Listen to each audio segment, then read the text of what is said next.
today I'm going to be showing you my Fortnite settings because I thought it might help you guys out, especially if you haven't decided on some of the settings that you have. Alright, so let's get straight into it. Alright, there you go. So you got brightness at 150% for me, so it's the max.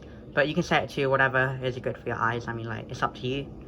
The colorblind mode can be changed as well. I mean, you shouldn't really follow my one because everyone has a different, preference. My one's Protonope, and I have that colorblind strength 5. Like, I don't want it too strong, and I have the FPS on just to, see how well my FPS is going. So I put the matchmaking region at auto. Some people are saying that I should just put on Europe or something like that, but like, I just put on auto because it's kind of like the same thing. So I got auto open doors off because I don't really like that. I mean, you could be behind a door and someone's right on the other side, and if you have it on, then that means that you can't really control it, so they can just kill you straight away. You should have this on though, because if you get AFK a lot, then you can just put auto on them. Toggle sprint.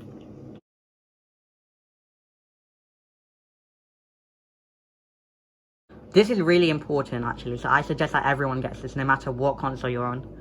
And it's called confirm edit on release, so when you're editing, you don't have to confirm it at the end of the edit, which is really good. So it makes your edits a lot faster. You'll get used to it after like at least 1 hour, I'd say. It shouldn't take you more than that. Tap to search is really good as well because you don't need to hold it. Let's say you're rebooting, you don't need to hold it for 10 seconds.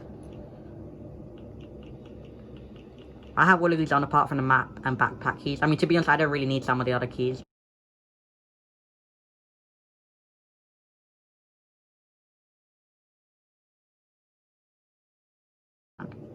Motion control is not for me as well because I don't play with motion. On Nintendo Switch there's this option, not on any other console I think. But I play on a controller, like this one here, right here. I mean, if you want to play on motion and you're on Switch, then feel free, but my one's off and I don't have it on. I just prefer controller. Now I do have advanced settings on when it comes to controller options, because then they can be really specific, so I suggest you have this on as well. So this is my look horizontal and vertical speed, the boost, dampening time is 0.20, and I play on exponential. Obviously you have to have your aim assist strength on 100 if you're going to sweat. I mean, I'm not a sweat, but I just have it on 100 because, why not? It's aim assist.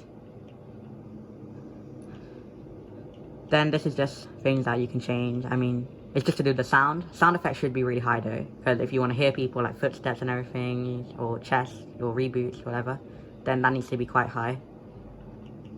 But the rest don't matter too much. And voice chat, obviously, if you're gonna play with your friends.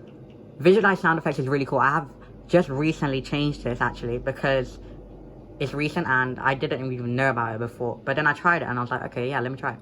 So it's really good. So it tells you where someone's got rebooted, where a chest is, where footsteps are, and it's really, really good. Especially if you're deaf, like this can help a lot. So voice chat's on, because I have a mic. Alright, so here, again, only recently did I move to custom. So I used to play on Builder Pro, and I do play on Builder Pro now, but I use custom. So the main thing that I've customized is the editing. So for Nintendo Switch, I press L to reset, which for PS4, for example, or PS5 will be L1, I think. That's the main thing I just changed about custom, to be honest. And I mean, this is my colorblind setting, so this is how you can see it. If you change it to make it go darker, it will go darker for Protonope. But I like it like this. So what I mean by the reset button is this. Let's say I'm editing, yeah? When I reset it, I just have to press L. And that's more convenient for me. And by the way, when you're resetting something, like a build, it won't do that confirm edit on release thing, so you do need to confirm it. But apart from that, you don't need to confirm it. So like, let's say I'm doing an edit here. Yeah? As soon as I let go of this, it will just do it. Which is really good. But if you do not have confirm edit on release, then you'll have to confirm it, and that just makes your edits a lot slower. Oh, and I forgot to mention one other thing. You really should have this on as well. Edit hold time, make sure that's on the lowest possible. And I remember I did change that as well. So for Nintendo Switch it's X for me, which is in other words triangle for PS4, and for Xbox it'll be Y. I just have that because it's more convenient for me. I mean, I told my friend about it and he tried it and he said it's more convenient for him as well. I hope this video helped you a lot, guys, and if it did, then just leave a like and subscribe. That will help a lot. Feel free to let me know if you want me to update my settings anytime after this, because I will change it like from time to time, especially since the PS5 is coming out soon in the UK. I mean, currently it's out of stock, but once I get that, I might have to change some settings a bit. So yeah, I hope you guys enjoyed the video, and I'll see you in the next one.